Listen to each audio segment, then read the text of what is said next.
Hello and welcome to COVID Convos with Maddie Carver. I'm Maddie Carver and today I have with me my neighbor and new mom, Stacey Boston, Mid-Atlantic Sales Director with Haworth. Hi, Stacey. Hi, Maddie. Thanks so much for having me today. Well, thanks for joining me. I'm so happy to see you. You too. This virtual connection, it's like we're sitting in a coffee shop. I love it. I love it too. I love it too. And you're my neighbor. We both live in Manayunk. Don't you love it? I do. I do. You know, I miss going down to Main Street and visiting all the restaurants and shops. So I'm looking forward to that being back open. But yeah, it's great to be here. Yeah, I love it too. It's such a great. We moved here from Pittsburgh, and we lived in a very similar town in Pittsburgh, a little like cute Main Street, and it used to be kind of an industrial area, and then they made it into like this really great place with shops and restaurants. And so we feel really at home here. And you had a baby not so long ago, little baby Hunter. How are you guys doing?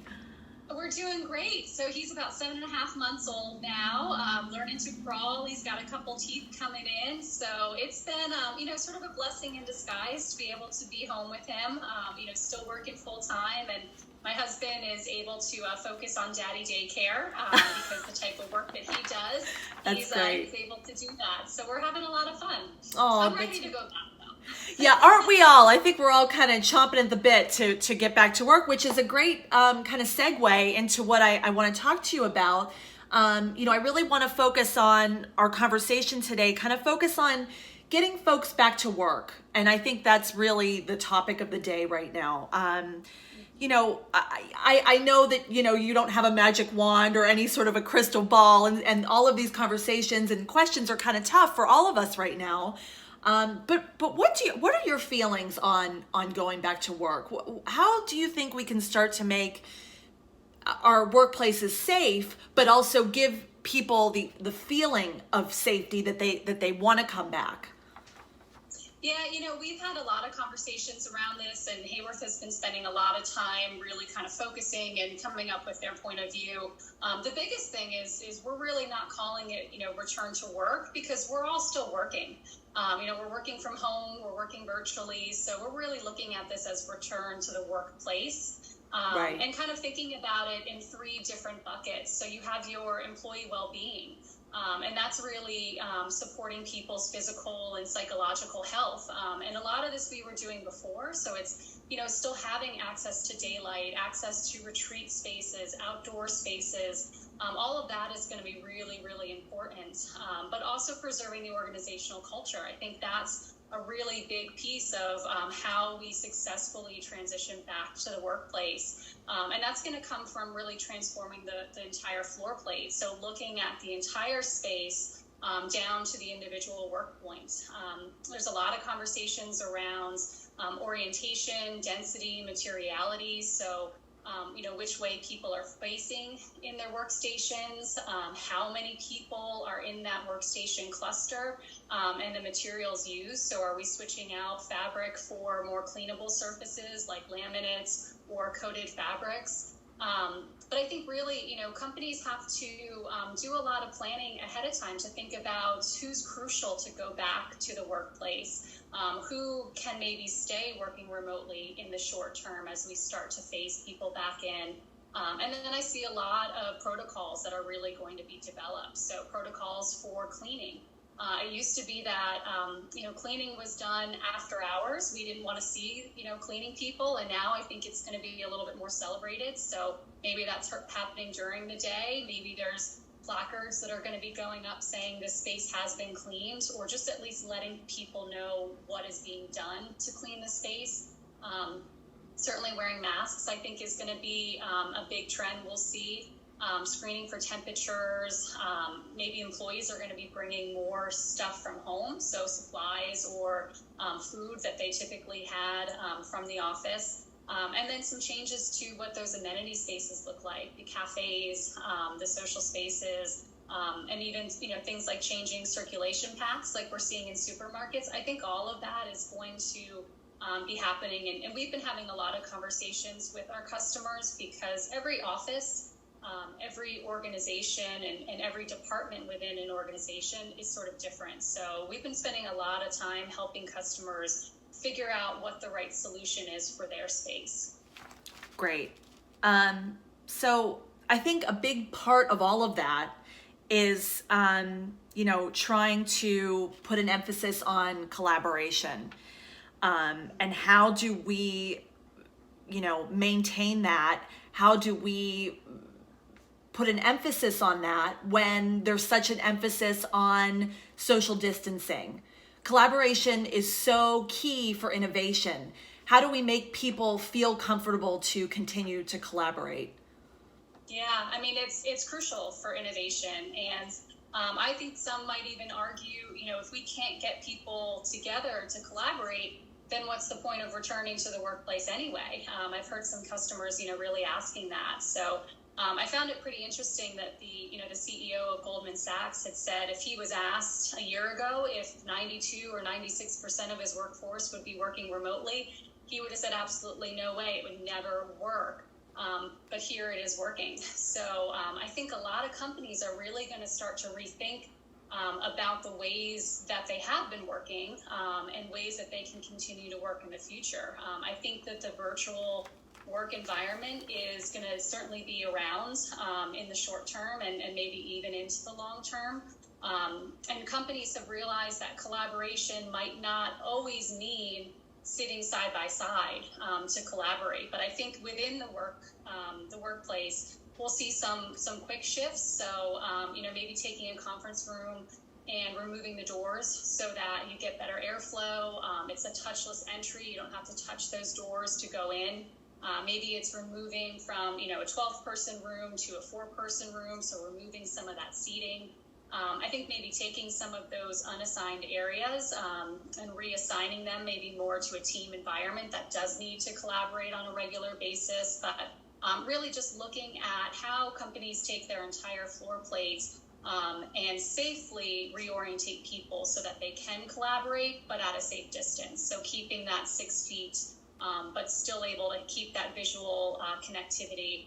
But then also having the ability to have a screen or some kind of virtual for the people who maybe have not returned to the office so that they can still be part of those conversations. So leveraging more technology, seeing a lot more of those sort of pop-up areas for collaboration.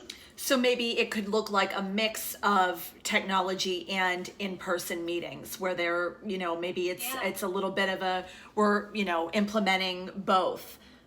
Because, Haworth is known for their social spaces. I mean, that's one of our top initiatives that we, tout to everybody, and they're so popular. And, every time I go out to a firm, I bring my little social spaces catalog with me. And it's just, it's kind of, the jewel of Haworth. How can what will social spaces look like moving forward? How do we do that? And you touched on some of those things, but humans are such social creatures. I mean, I'm chomping at the bit. I love my weekends. I love to come home and kind of veg and be by myself, but I kind of call myself an introverted extrovert. But now while it's thrust upon me, I'm dying to get out and go to a restaurant or have a drink at a bar. Or, how can we want to be around people in a way that's healthy and productive? Yeah, and I mean, I think that those social spaces, they're going to be just as important in the future as they are today. I think in the short term, we might see some shifts in those social spaces, but I don't see them going away. I mean, I think in the short term, it might be, as I kind of said, maybe taking a cafe area, removing some of the seats, orientating the directions that the seats are facing, conference rooms, maybe shifting out some of the number of seats. But I think in the long term, it's just going to really be thinking about maybe some of the materialities. So is it more of a cleanable, coated fabric versus, something that's a little bit more difficult to clean? But I think those social spaces, they're here to stay. And I do think that as we move into a little bit more of the warmer weather here on the East Coast, we're going to start to see companies leveraging more of that floor plate, even expanding out into, outdoor spaces if they have it, making that more areas that people can move to and work from, because there's better airflow. It's better for employee well-being. There's access to daylights. You're just going to see them thinned out a little bit. So I think, the removal of some seats in this first wave, and to get people back into the workplace, but I don't see them going away. I mean, we are very social people, and I hate the term social distancing. I keep saying, and this is, I'm cribbing it from Rex Miller, but it's physical distance. It's not social distancing, because who wants to be socially distanced? It's the physical distance. So I don't think they're going away. I think we're going to see more of it, and there might be some positives. We had a lot of customers that had some hesitations to maybe having some of those social spaces, lounge furniture, things like that, because they thought, oh, you can't work from a sofa, or, you can't work in this type of posture. And maybe from everyone being at home and working at a bar high table or from a sofa position, you can see these do work. So maybe we'll see a renaissance of the social spaces. Well, out of necessity comes innovation and acceptance of innovation in a way. So, Absolutely. There's definitely, I'm having so many conversations where we are talking about the silver lining and the lemonade being made. So in the midst of all of this, I know, Haworth is such a storied company with, a family business. And, it has such a great background. And I know that Haworth has been doing a lot to give back during this time. Can you tell us a little bit about that? Sure. We've opened up our Bruce, Mississippi seeding plant, and we're actually making face masks out of that plant. Initially, we were donating them to local health systems within Mississippi. We've started to open that up as we're making more. Where we have different factories, and we've also made them for all of our members who are still working in the factories through this shutdown period. So they are all getting the PPE that they need, and then they'll be available for all of our members. So it's been great to be able to give back to the community to help them with the face masks that they need. I love that. That's wonderful. So that's amazing. It feels good to work for a great company like Haworth right now, and to be affiliated with a company like Haworth. And it's just been so great to talk with you, Stacey, and to hear a little bit about, what's on the horizon for all of us.